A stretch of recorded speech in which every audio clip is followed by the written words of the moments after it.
अशा प्रकारे त्यांचे अर्ज रोखले जावेत। त्यासाठी विधानसभेचे अध्यक्ष तिथे उभे राहून दहशत आणि धमक्यांचं वातावरण निर्माण करत होते। स्पष्ट दिसत आहे। तुम्ही कोणाची बाजू घेताय? तुम्ही गुन्हेगारांची बाजू घेऊ नका। हे व्हाईट कॉलर क्रिमिनल आहे सगळे आणि त्यांना कायद्याचं ज्ञान असल्यामुळे त्या कायद्याच्या ज्ञानाचा वापर राजकीय गुन्हेगारीसाठी करताय।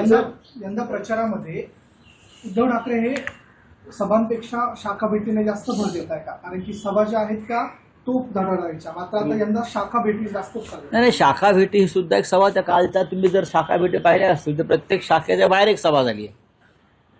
प्रत्येक शाखेच्या बाहेर मोठ्या प्रमाणात शिवसैनिक, मनसेचे कार्यकर्ते, मतदार, जनता ही मोठ्या संख्येने उभे राहिला। तिथे उद्धव साहेबांनी एक सभाच घेतली आहे। प्रत्येक अनेक सभा होत आहेत त्या प्रकारे।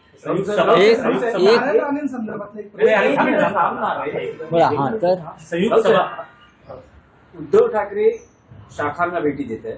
आज उद्धव ठाकरे, राज ठाकरे संयुक्तपणे शिवडीतल्या शाखांना भेटी देणार आहे। अशा वेळेस एक आणखी प्रकार समोर येतोय की दोन्ही पक्षातले समोरासमोर जे बंडखोर आहेत ते अजूनही काही प्रभागांमध्ये कायम आहे आणि याचा फटका ठाकरे बंधू युतीला या निवडणुकीत बसेल असं वाटत नाही का? अजूनही कारवाई झालेली नाही। एक लक्षात घ्या की बंडखोरांवर कारवाई होईल, काही कारवाया झालेल्या आहेत, पण आम्हाला पूर्ण खात्री आहे या वेळेला कोणत्याही शिवसेना किंवा मनसेच्या बंडखोराला लोक मतदान करणार नाही। लोकांनी ठरवलंय की ठाकरे बंधूंचे जे उमेदवार आहेत त्यांना मतदान करायचे।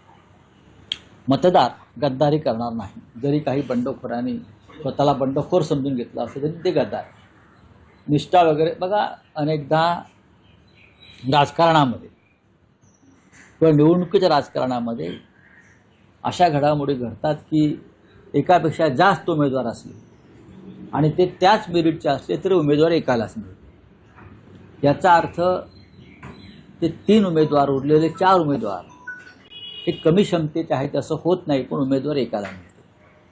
तसं झालंय। पण तुम्ही अशा वेळेला पक्षाबरोबर राहणं या संकट काळात याआधी राहिलेला आहात, तुम्ही राहायला पाहिजे। पण राऊत या आधीचा अनुभव असा आहे, बंडखोर त्यांची उमेदवारी कायम ठेवतात आणि काही प्रभागांमध्ये बंडखोर निवडूनही येतात।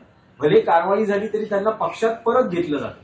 तर यावेळेस असं हे मी आता सांगत नाही, पण मला पूर्ण खात्री आहे की यावेळेला मराठी जनता बंडखोरांना मतदान करणार नाही। संयुक्त सभा तुम्ही म्हटलं होतं की होती, आजची तारीख देखील दिली होती, परंतु पुढे ढकलल्या जात आहेत संयुक्त सभा दोन्ही ठाकरे बंधूंची एकच सभा होणार? नाही, एकच सभा होईल शिवतीर्थावर। इतर सभांना शक्ती लावण्यापेक्षा कार्यकर्ते प्रचारात गुंतलेले असतात।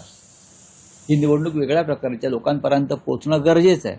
त्याच्यामुळे माननीय उद्धवजी आणि माननीय रावसाहेब यांनी कालही शिवसेना भवनात त्यावर चर्चा केली आणि त्यानंतर या निर्णयापर्यंत आम्ही आलो की एकच सभा दणदणीत